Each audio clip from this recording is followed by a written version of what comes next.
Here on Aspire, we've been telling you how fashion in India has been evolving. About 20 years ago, there was hardly a fashion industry to speak of. So in this very short spell of time, we've seen it grow, and how. Men's fashion too. The influences of the film industry, still very strong, but today you're likely to snitch a style from an off-screen appearance of a star rather than a complete look from a film.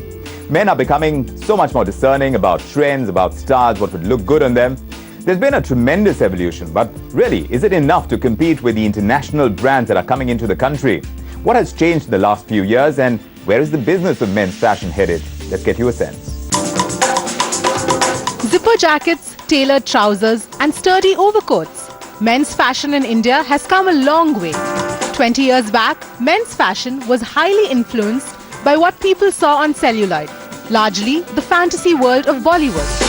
Cashmere sweaters, colourful scarves, mufflers and fur coats were the humble styles of the 60s, made popular by actors like Dev Anand and Rajesh Khanna. This era also saw a range of floral shirts and bell-bottoms. Men dapper in suits became a hot favourite in the 70s. This was an era highly influenced by the gangster culture of the West. The bell-bottoms became wider from the 60s. Dark shades, tight blazers and broad ties were the choice of the decade. Hair was worn long and big sideburns were in. The 80s brought colour to the world of men's fashion. Flashy disco outfits with ostentatious accessories. The 90s and the early 2000s were all about comfort. Sleek trousers, rugged denims and biker jackets made their way into men's wardrobes. Today, of course, men have more discerning styles. Linen pants, band collar shirts, fluid harems and streamlined kurtas.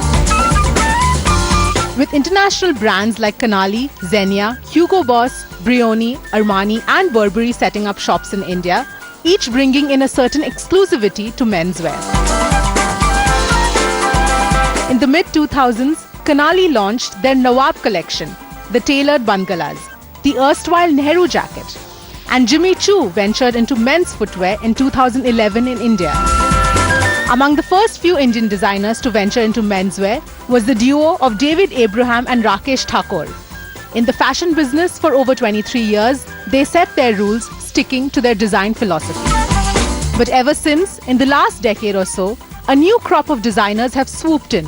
Rohit Gandhi and Rahul Khanna joined hands to launch Q in 1998. Their collections are modern with straighter lines, catering to the growing demand for men's western wear in India, which was largely ignored in the past. We get chatting with the duos to speak of the evolution of men's fashion and the business around it. It's not very often that you get to speak to two generations of fashion designers who work on men's fashion, and they're based in India. Abraham Thakore, of course, joining us here, and Rohit and Rahul here as well. Let me start by asking you, David, because, we've seen men's fashion. It's evolved over a period of time. You've seen it grow over a period of time as well. When it started till now, can you say that there is a definition to men's fashion today in India? I think there's a very, very strong sense of fashion today, especially I think at the street level. I think when you look at all the young people on the streets, when I walk around Delhi, when I look at the young kids going to the malls, and I can see that now with the rise of social media and the internet, trends move so quickly across the world that you see trends popping up all over. And I think it's becoming stronger and stronger. Yeah, so this is a far cry from what we've seen in the past, from the time perhaps that you started. Has the progress been rapid, or has it taken its time? And if so, then, what have been the speed bumps, as it were? I think it's taken its time, but also now it's quite quick. You agree? Well, of course, when we started in 97, mothers and sisters used to come and buy clothes for their husbands and brothers. Yeah. And things are rapidly changed. Men are becoming more experimental with color. They come and they know what they want. And they are clued on, as David said, with the Facebook, internet, everything is moving very fast. And men know what they want, and men are very conscious about their bodies. They are fitter as compared to yesteryears. What do you think, Rohit? Social media, you think, is actually making a shift? Social media, yes, and also all the electronic media which is in India. I think it has brought the world much closer. And but in India, I think a lot of people also get influenced by Bollywood, which keeps it different than the masses. I'm talking about the masses are very, very influenced by trends which Bollywood come up with, which I think now Bollywood luckily has got stylists who also follow trends and also try and follow fashion trends, which makes the masses follow fashionable trends. So does that work for you as fashion designers, the kind of influence that you see of Bollywood on fashion? It's huge because it is huge. We are not talking about the select top 10 or 5% of the men who we see generally, but the masses majorly get influenced. And now with fashion also improving in movies, you feel that the whole trend, when you go out and you see people in malls and other places, you see them also really in sync with fashion. Yeah. Better dressed. I think they're better dressed now. people are very and cool. men are taking, as Rahul said, men are taking a lot of trouble personally in terms of grooming, and they have more confidence. They know exactly what they want. I think Bollywood gets more noticed. That's the only thing. But there are a lot of people like you and us who want to dress up well as well. A lot of people that come in, especially during the wedding season or festive season, they're really looking for a very particular kind of outfit or a garment that suits the occasion. They actually really could step in to say, this is what we want. So when you come to talk about men's fashion in India, would you need to be as defined as to say that, look, we specialize in festive wear, or that we do the corporate look? Or is it still fairly open? I mean, that's true of any clothing industry anywhere in the world. No, You but get in trousseau India, how much has designers. that evolved over a period of time? Oh, Because hugely. on the men's side, I just found that. I mean, you have corporate dressing, which is the whole thing. And let's not forget that fashion is not about just the designers. Fashion is also high street. Fashion is also what you buy on Amazon for 100 rupees. Right. Fashion is not necessarily just the top-end fashion designer. Sure. And the sensibility cuts right across. Right. You can buy something off the street. You can go up to designer's atelier and order something specific. And every designer addresses certain needs. Right. And we also, designers have now started going to the mainstream. Like we sell, all of us, we sell with Will's Lifestyle, and they sell in 50, 60 stores all over the country. We sell with Van Heusen.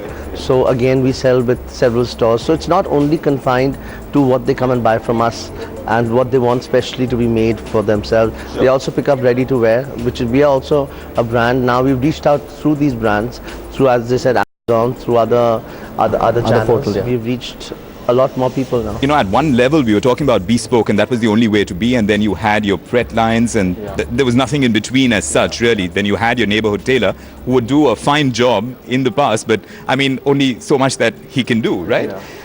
Now you're seeing made to measure, which is kind of bridging the gap, and you're finding that in a lot of different spaces as well, where you're talking about, you know, getting it exactly how you would like it in terms of tailoring, and adding the doodads, right? And also it's very, very famous in India because Indian male bodies are not so similar. We have paunches, we have broad shoulders. So made to measure is the key thing for men's fashion in India. Right.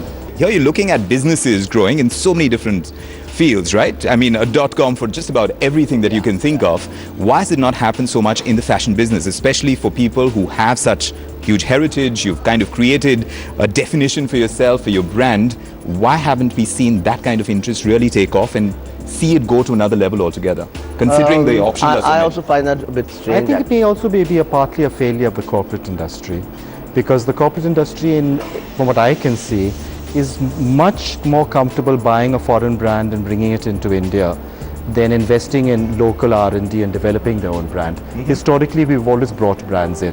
Correct. We have never really been a country that's manufactured original brands in such, I mean, it's a hard thing to say, but it's true. Right. So, I mean, that competition still stands. That still stands. For you guys, for you, I mean, what is coming by way of the many brands who are taking an interest in India, even if they're not selling, they are going to be here because when that liftoff happens, they want to be part of it, right? Totally. That's a huge challenge for you. But what are you doing about it? You're saying that the corporate world hasn't taken enough interest, but I'm just saying, how have you kind of pushed the envelope really to be able to get that interest going and make sure that you are brands in yourselves taking an Indian brand abroad? I think first we should look at an Indian brand in India with the competition, and then the Indian brand abroad. They're two separate things. And I think the Indian brand in India, the successful brands will survive because they understand fashion is quite culture specific, and as Rohit has just been saying, we come from a tradition of made to measure also. It's not been very long that we haven't been wearing ready-made clothes for very long. Correct. And I find that in women's wear too, we would do cater to specific clients. the things that an Indian designer can do, and the fact that we can do small multiples and shorter runs is an advantage. It is an advantage. We see all these global brands coming into India as the exposure is increasing. People are more aware about brands. People are more aware about designer clothes. They are venturing out. They had never heard about, other stores and Zara's and everything 5 years back, and now so the market share is increasing. That's what we think. So it's just about taking off, but the potential is growing. That There's much we huge agree on. The potential is growing, potential, and we are And likely to there is get a lot there of very potential. quickly. Yes, and you're tapping. Yeah. I mean, we're all in business still. We pay Right. the rent. We put food on the table. Right. But that's not going to be enough, is what we are trying to say, that you need to do much Yeah, more I to think be able one to take starts it in. with that. Right. It's not easy anywhere in the world. Sure enough. Well, good luck. Thank you so much. Such a pleasure talking to you. Well, clearly the menswear market in India is growing, and obviously everyone wants a slice of that pie, including the big global brands. Will they be able to put their creative juices together and see much more evolve in the future? It's a space we'll be watching. But for the moment, we're taking a quick breather. Here's what's coming up on the flip side.